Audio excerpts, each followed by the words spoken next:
Hey, soldiers, the war being waged by the United States on crypto is in full swing. We just had Bittrex, which was once the largest crypto exchange in the United States, file for bankruptcy. Now, they are blaming this in part on overly aggressive regulatory action by the U.S. government. We also have Coinbase. Okay, we're going to hear from the CEO of Coinbase. We also have them. They had come out and made some comments that had been construed as they would leave the United States of America. Then they kind of walked it back, but you're seeing headlines saying that they walked it back, they're not going to leave. But then if you actually listen to the CEO, you'll see something entirely different. Guys, we got to cover this because crypto is, like it or not, an important aspect of the economy. There are many, many people who invest in it. All right. And, it does have merit. My issue was and remains, especially once we go through this, the governments of the world, especially the United States of America, has a lot to lose if crypto gains a larger foothold. And the United States of America is going to fight that tooth and nail. We showed you these people up on Capitol Hill making comments, very negative comments about all-encompassing, very prejudicial comments about crypto. All right. And I'm not going to be one to sit here and act like I am an expert at crypto. I am not. That is another reason I do not invest in it, because I don't invest in anything I don't understand. But I also don't knock hustles. So if you have figured out a way to make money off of this, then I say more power to you. This is why we have to talk about these things, because again, crypto's got a lot of folk who have faith in the concept. Another issue with me is that from where I sit, there are just too many damn cryptos. All right. I know back when I was in corporate America, there was this phase that the country went through where deregulation had fostered the proliferation of literally scores. And I think we got down to maybe the low hundreds of what were called competitive local exchange companies. These were phone companies, most of which offered internet service because, that was the hot thing in the run-up to the 2000 dot-com bubble.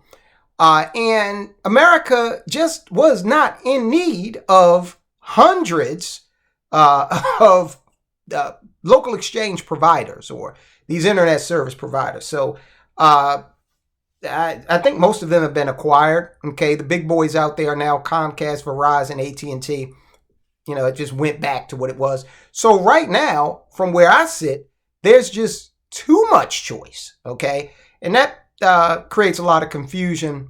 We'll see what shakes out and becomes the de facto standard at some point. Let's talk about Bittrex, because something happened with them that also has happened with Coinbase. And Bittrex is attributing the receipt of this Wells notice from the U.S. government, from the SEC, as being the straw that broke the camel's back. Now, what is a Wells notice? It's simply notification from the government that they are preparing to take some sort of legal action against you. Okay. And they say when that happened and that got out there, it gave folk, shades of FTX, and, people started looking for the exits. So Coinbase got a Wells notice also. We'll cover that in a minute. Guys, go ahead, subscribe, enlist, become a soldier of finance. All you got to do is hit the subscribe button. Let me know you did so in the comments. I will salute you. Hit the thumbs up. Let the algorithm know that this is content that you vote yay on the question of whether or not more people should see it. Somebody in the comments once asked me, why are you telling people to subscribe and like your videos? My favorite channel doesn't do that. And then he named some channel with like 5 million subscribers. They don't do it because they don't have to. All right. This is a teeny tiny channel. we have to encourage people to hit thumbs up and to subscribe. In any event, Bittrex's U.S. and the Maltese arms of that company processed $425 million in withdrawals since April 1st of 2023. Bittrex's U.S. and Maltese arms are going to file for bankruptcy, or have filed for bankruptcy, in the Delaware Bankruptcy Court. The exchange filed for bankruptcy last week, citing regulatory uncertainty after its assets under management had fallen nearly 80% in 2 years. That's a precipitous drop. Sushil Kripalani, representing Bittrex, said the firm had not indulged in the kind of bad behavior that has been alleged of others in the crypto industry. Of course, you know who he's talking about, our buddy, Sam Bankman-Fried. And I use buddy in the loosest possible phraseology. And he's saying that, they weren't involved in any of that stuff, but are suffering anyway, okay? Reputational damage that was done to the industry. Bittrex did not hypothecate or loan out or put at risk any of its customers' deposits, Kripalani said. As a result, it also has difficulty generating revenues, particularly if the regulatory environment that it operates in restricts or starts questioning the ability to permit trading. Now, I want to say that they're saying, look, we're going to wind things down in the U.S. They have a Bittrex global arm that is going to continue to do business because they found that the regulatory environment is more clear. It's actually defined in some of the foreign countries, and it is concise. So they know what they're dealing with. And they obviously feel, or Bittrex feels, that it's not dealing with the situation where there's this war on overall cryptocurrency. We will do everything within our power that we can to reach customers who, for whatever reason, have gone dark, Kripalani added, saying that he believed there will be a substantial amount of estate assets that go unclaimed. Now, what happens when assets go unclaimed? Eventually, in the United States at least, eventually the state comptroller somehow reviews that. Now, the reason they do that is not benevolence. It's not someone sitting in your state comptroller's office saying, I sure do care about Tyrone, and I don't want him to be in a situation where he misses out on anything that he's got coming to him financially. No, they want to do it because in many cases there's some taxation attached to it, and you will then owe the state. The U.S. arm of Bittrex holds $50 million in customer cash and $250 million in customer crypto, and the Maltese operating company, which has also filed for bankruptcy, has $120 million in customer cash and crypto, Kripalani said, with assets matching liabilities in each of those cases. So at the end of the day, Bittrex is going to come out with nothing. And that's better if it's one for one, assets to liabilities. That's better than being in a situation, better for the folk that are depositors at least, and other creditors. That's better than having been left with amounts that are owed that assets are not present to cover. Okay, because then people will find themselves with my favorite analogy, a case where the music has stopped, but no chairs are left. Kripalani, here's something interesting. Of the law firm Quinn, Emanuel, Urquhart & Sullivan, guess who else they represent? If you said FTX and, the bankrupt FTX is trying to forensically account for all of the money and recover it, yes, they are one of the firms working on that project under the auspices of John J. Ray, the new FTX CEO. So that law firm, Quinn, Emanuel, Urquhart & Sullivan, also cited as estate assets over $3 million of companies own cash and crypto. Okay, so over and above assets and liabilities that they mentioned, previously, the company itself has $3 million bucks. So the company had a median value of just $566 million of assets under management in 2023, down from $2.7 billion in 2021. All right, so it's going to wind down things here in the U.S. because, again, they're saying that the April 17th Wells notice, kind of put them on the back foot. And they couldn't really recover from the reputational damage. And they're going to seek greener pastures. So they'll still have to deal with that, all right? But they're not going to be based here, or they're not going to be operating out of the United States going forward. Now, let's talk about Coinbase. Now, I want to hear from the Coinbase CEO, Armstrong, because I want you to hear him, in his own words, talk about what he thinks is going on. I want to tell you something before you watch this. There's going to be a point in what he says that this guy's very diplomatic, all right, as you'll see.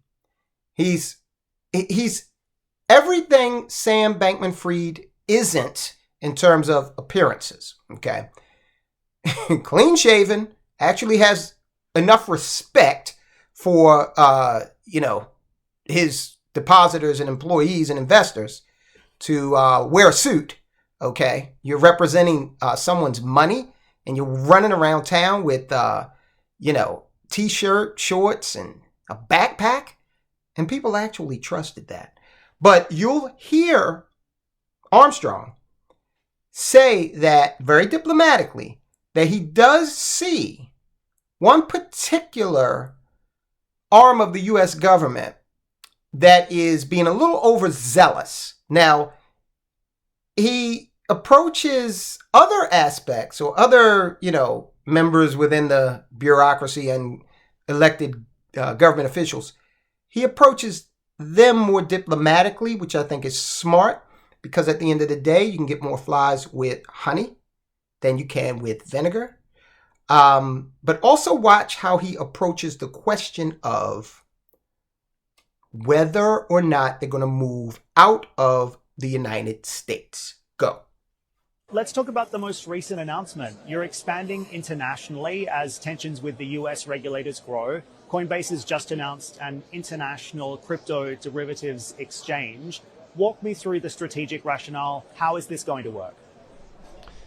Yeah, so again, the mission at Coinbase is to increase economic freedom in the world. We think crypto is the most important technology to do that. And so that means we need to be doing that globally. Everybody in the world can benefit from this technology. And so although we started in the US, we're now live in a number of different markets around the world. And so there's been a big focus for us on international expansion. In the Western Hemisphere, we've done that, of course, in the US. We've done it with a license that we've gotten in Bermuda to serve other regions there. But in this region of the world where I am here today in Dubai, we feel that the UAE is a really important hub that we can invest in to serve this region of the world, the Middle East, Africa, even India, where there's a major remittance corridor. And so I think the UAE deserves a lot of credit for their commitment to crypto regulation. They're putting out a clear rule book. They even have a dedicated regulator that's specific to crypto called DVARA here in Dubai. And I think they deserve a ton of credit for being both business forward, embracing this technology and its potential, but also putting out clear rules to protect consumers. So that's very attractive to us as a US company to come invest here. Would Coinbase ever move overseas if Congress and regulators in the United States can't provide clear rules of the road? It seems as if you have a big issue with regulation stateside right now. So Coinbase is not going to relocate overseas. I mean, we're always going to have a US presence, and I can talk a bit about some of the efforts that we're making there to get regulatory clarity in the US. But the US is a little bit behind right now, I would say. We're seeing more thoughtful approaches. For instance, in the EU, they've actually already passed comprehensive crypto legislation. The UK has been incredibly welcoming and for us there, and that's been a hub where we've decided to serve the UK market. And now I think with the UAE, we're very interested in looking at this space as well. I mean, this is my first trip to the UAE, by the way. I'm here to learn and listen and meet with the relevant regulators, both in Abu Dhabi and here in Dubai, and decide if this is a good place for us to serve a large region of the world. So walk me through what you would like to see from regulators in the US. As you say, the United States has perhaps been falling behind when it comes to cryptocurrency regulation and the definition of cryptocurrencies. What do you need to see from the regulator in order to continue to have your business function as a going concern? Yeah, well, in the US, what we'd really like to see is a clear rule book. You know, that's how it should work. The regulator should publish a clear rule book. The companies should be expected to follow it. Right now, there's not a clear rule book in the US, and in the absence of that clarity, Coinbase has really showed a lot of good faith effort to do the right thing and introduce the right kind of controls and audits that we, believe protect consumers. We shared all of this with the SEC when we were thinking about becoming a public company, and they allowed us to become a public company with full knowledge of how our business operates. Really, nothing has changed since we've done that. And so we still believe that we're operating in a fully compliant manner. And by the way, I should say, most of the US, the people that I meet with in Congress, the other federal regulator, the CFTC, even the White House and others, they're actually quite positive. I think the broad consensus view in the US government is that there should be a clear rule book, and this is going to require new legislation from Congress. The SEC is a bit of an outlier here. There's kind of a lone crusade, if you will, with Gary Gensler, the chair there. And he has taken a more anti-crypto view for some reason. I don't think he's necessarily trying to regulate the industry as much as maybe curtail it. But he's created some lawsuits, and I think it's quite unhelpful for the industry in the US writ large. But it also is an opportunity for Coinbase to go get that clarity from the courts that we feel will really benefit the crypto industry and also the US more broadly. Okay, so you heard him say a few very important things. Number one, says the SEC, Securities and Exchange Commission, and Gary Gensler are on, sort of a crusade against crypto. While he was, complimentary of other aspects of the government, I think that he understands that this is not a lone crusade. It really is not a lone crusade. But he's playing his cards close to his vest, being very intelligent and diplomatic. He watches the comments that these regulators make. He watches the comments that the senators and Congress, senators like Elizabeth Warren, he watches that stuff.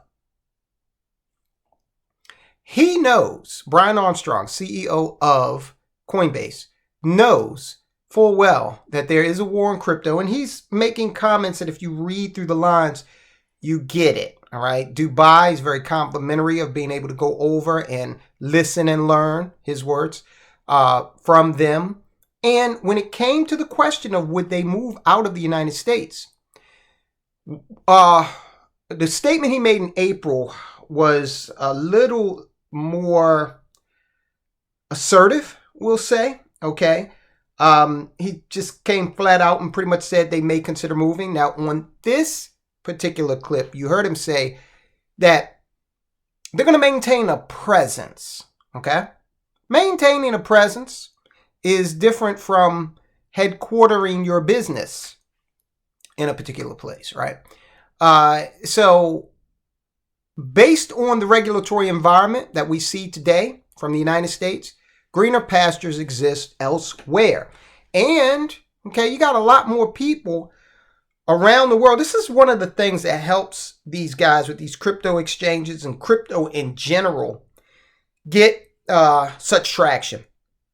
It's because most of the people in the world do not have the financial infrastructure that we enjoy here in the United States of America. In fact, most Americans aren't, well, not most, but many Americans aren't privy to it. But when you look globally, there is definitely a market for alternatives to traditional banking, money transfers, on and on and on. So Brian Armstrong, CEO of Coinbase, doubled down on his criticisms of the U.S. Securities and Exchange Commission Chief Gary Gensler Monday. but added the exchange would not leave the U.S. despite regulatory uncertainty the company is facing in the country. Again, not leaving the U.S., okay, so having a presence and doing most of your business or headquartering somewhere else, two different things.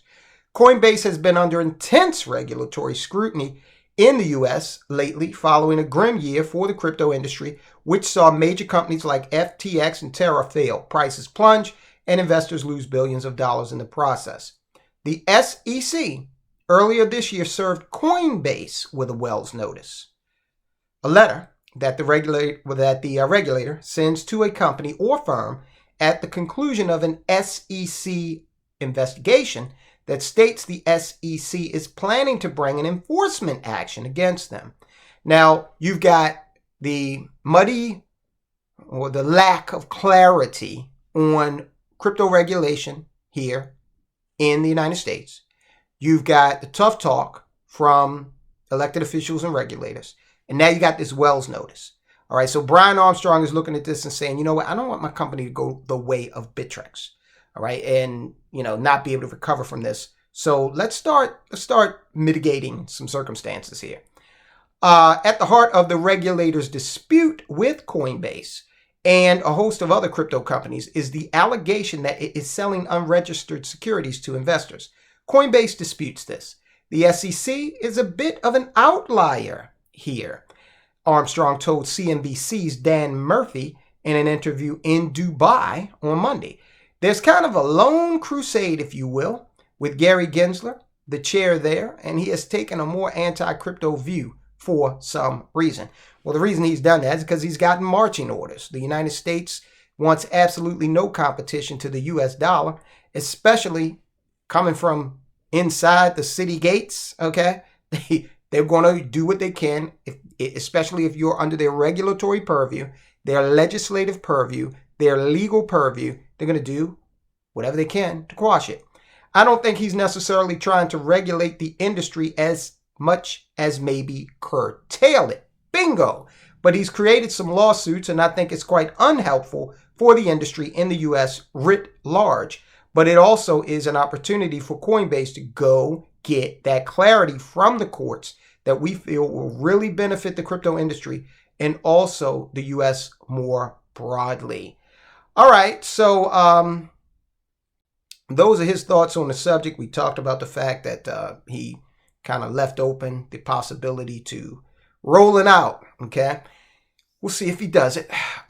Listen, in the meantime, even states within the union, okay, of the United States of America, even they are becoming skeptical of the dollar. This is why the federal powers that be are bending over backwards to now try to do everything in their power to make sure our reserve currency status doesn't slip away. All right. Now, what I mean by states losing faith, Tennessee, they've lost faith.